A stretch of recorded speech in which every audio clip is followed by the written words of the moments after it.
नमस्कार दोस्तों, आपके अपने YouTube channel RKM take info पर आप सभी साथियों का तहे दिल से हार्दिक स्वागत है। दोस्तों, इस वीडियो में बात करने वाले हैं जो नवनियुक्त राज्य कर्मचारी बनने वाले हैं और ज्वाइनिंग देने वाले हैं, ऐसे अभ्यर्थियों द्वारा काफ़ी सवाल पूछे जा रहे हैं। तो साथियों, ये सवाल सभी भर्तियों के लिए, किसी भी भर्ती के लिए आप अंतिम रूप से ज्वाइनिंग करेंगे तो वहाँ दोस्तों आपके काम आने वाला है।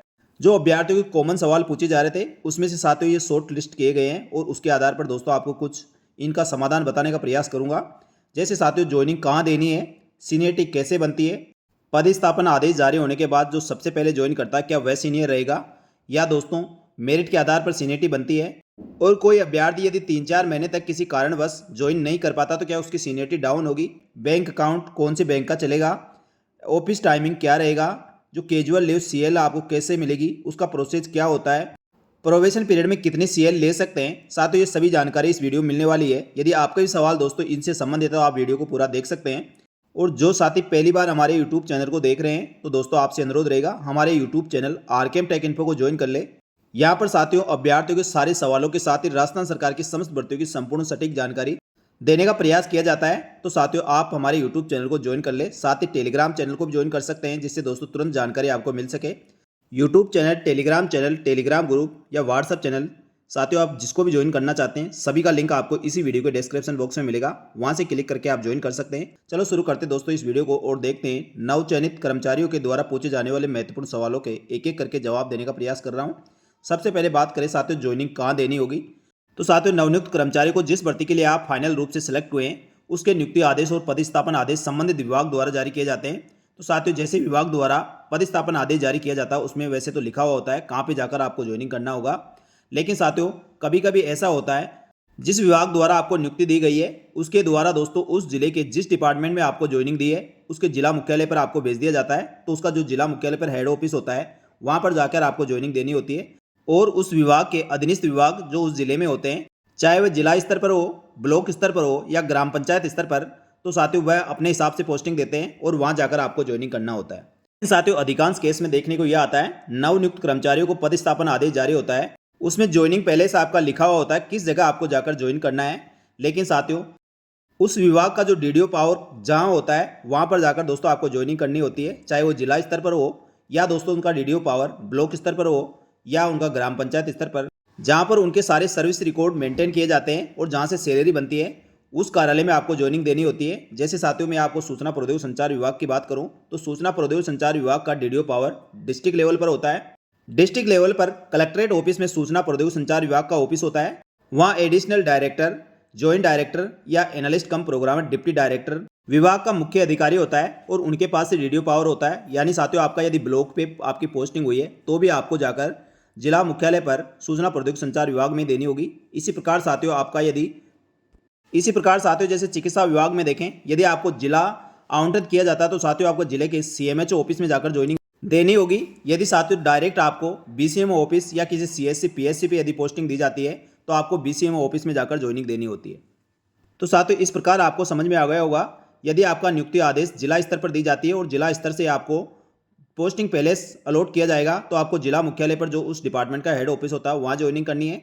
अन्यथा दोस्तों आपको सीधे ही पदस्थापन आदेश में पोस्टिंग पहले से जारी कर दिया है तो उस जिले के डीडीओ ऑफिस में जाकर आपको ज्वाइनिंग देनी होगी।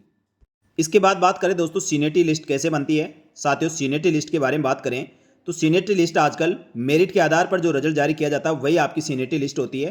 पहले साथियों ऐसा होता था जो पहले अभ्यर्थी ज्वाइन करता था उसको दोस्तों पहले सीनियर माना जाता था, उसके बाद जो अभ्यर्थी ज्वाइन करता था उसको उससे नीचे, इस प्रकार सीनियरिटी लिस्ट बनती थी। लेकिन साथियों आज रिजल्ट के साथ ही मेरिट लिस्ट जारी की जाती है और मेरिट लिस्ट के आधार पर ही सीनियरिटी निर्धारित की जाती है। तो साथियों सीनियरिटी इस प्रकार बनती है। तो पदस्थापन आदेश जारी होने के बाद साथियों आपको एक निश्चित निर्धारित समय दिया जाता है, उसमें आप कभी भी ज्वाइन करें आपकी सीनियरिटी बिल्कुल भी डाउन नहीं होगी और जो आपकी मेरिट लिस्ट रहेगी उसके अनुसार आपकी सीनियरिटी रहने वाली है। अब कुछ अभ्यर्थियों का सवाल ये होगा कि सर मैं 1 साल बाद ज्वाइन करना चाहूँ या 8 महीने बाद ज्वाइन करना चाहूँ तो क्या मेरी सीनियरिटी वही रहेगी या सीनियरिटी डाउन होगी। तो साथियों उसके लिए पदस्थापन आदेश जारी होने से आपको यदि किसी प्रकार से ज्वाइन करने में दिक्कत है या आप ज्वाइन नहीं कर पा रहे तो आपको पहले डिपार्टमेंट को सूचित करना होगा और संभव तो दोस्तों जहाँ तक मेरी जानकारी है 6 माह तक यदि आप ज्वाइन करते हैं तो उसमें आपकी सीनियरिटी पर किसी प्रकार कोई प्रभाव नहीं पड़ेगा। लेकिन यदि कोई अभ्यर्थी 6 माह तक भी ज्वाइन नहीं करता और किसी प्रकार की कोई सूचना नहीं देता है तो उस केस में आपकी सीनियरिटी डाउन हो सकती है।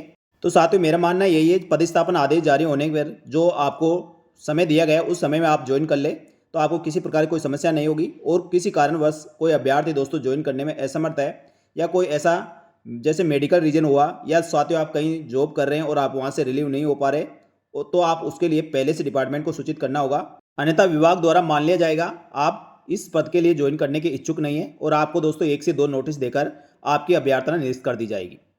इसके बाद कुछ साथियों का सवाल यह था कि सर बैंक अकाउंट हमें खुलाना होगा या डिपार्टमेंट खुलवाएगा।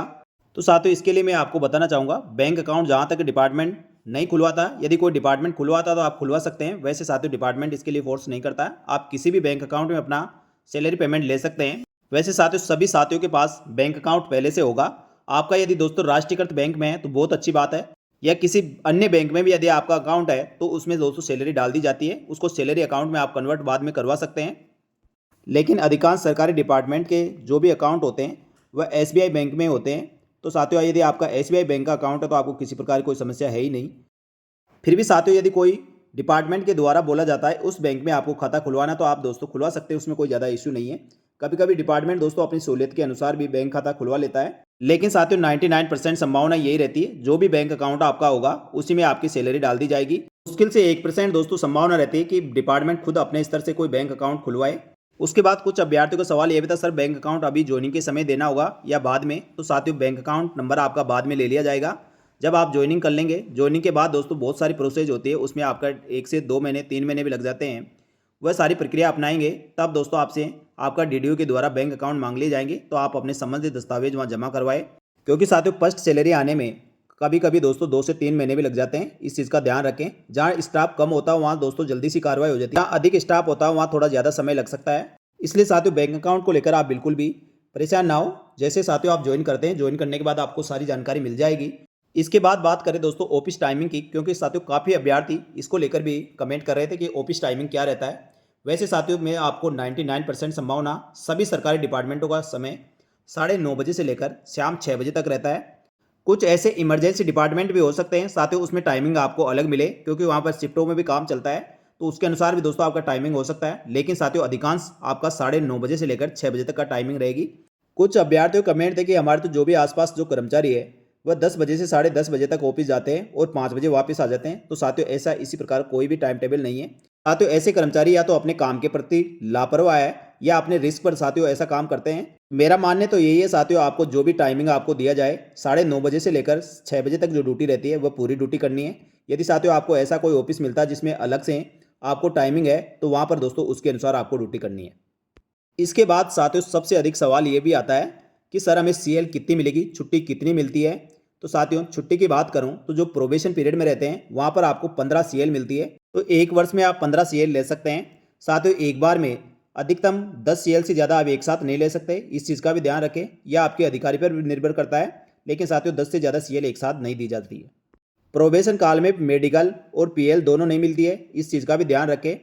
उसके अलावा साथियों 90% से अधिक ऑफिसों में शनिवार और रविवार दोनों दिन अवकाश रहता है, यानी साथियों 5 दिन आपको ऑफिस जाना होता है। वैसे शनिवार और रविवार को अवकाश रहेगा, कोई इमरजेंसी हुई तो दोस्तों आपको शनिवार रविवार को बुलाया जा सकता है। कुछ 10% ऐसे डिपार्टमेंट है जो इमरजेंसी डिपार्टमेंटों में आते हैं, वहाँ पर आपको शनिवार का अवकाश नहीं मिलेगा, केवल रविवार का अवकाश ही मिलेगा। और कुछ जगह ऐसी भी है साथियों जो शिफ्टों में ऑफिस चलते हैं, वहाँ हो सकता है आपको शनिवार और संडे दोनों ही ना मिले। वहाँ पर साथियों आपको अलग से वीकली रेस्ट मिलता है, वो अलग अलग टाइमिंग होता है, किसी का मंगलवार को हो रहा है, किसी का बुधवार को हो रहा है या किसी का गुरुवार को। ऐसा भी कुछ डिपार्टमेंटों में होता है, लेकिन साथियों ऐसा इमरजेंसी डिपार्टमेंटों में रहता है। तो उम्मीद करता हूं साथियों आपके द्वारा इस प्रकार के जो सवाल पूछे जा रहे थे उन सभी सवालों के जवाब आपको इसमें मिल गया होगा। और साथियों ये आपके इन सभी सवालों के सटीक जवाब है, आपको बिल्कुल भी परेशान होने की आवश्यकता नहीं है। साथियों आपको इसके अलावा किसी प्रकार कोई मार्गदर्शन चाहिए, किसी प्रकार की जानकारी चाहिए तो आप कमेंट करके पूछ सकते हैं। मेरा प्रयास यही रहता है साथियों आप सभी का सही और सटीक जानकारी दी जाए और आपकी पूरी सहायता की जाए। साथियों ये जानकारी आपको अच्छी लगी तो वीडियो को लाइक जरूर करें और कमेंट करके जरूर बताएं साथियों मेरे द्वारा दी गई जानकारी आपको कैसी लग रही है और इन जानकारियों से आपको कितना लाभ हो रहा है।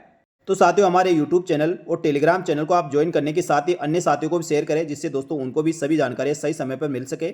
तो इस वीडियो में इतना ही, जल्दी मिलेंगे दोस्तों इस प्रकार की जानकारियों के साथ ही राजस्थान सरकार की एक और भर्ती की महत्वपूर्ण और सटीक जानकारी लेकर। तब तक के लिए धन्यवाद। जय हिंद, जय भारत।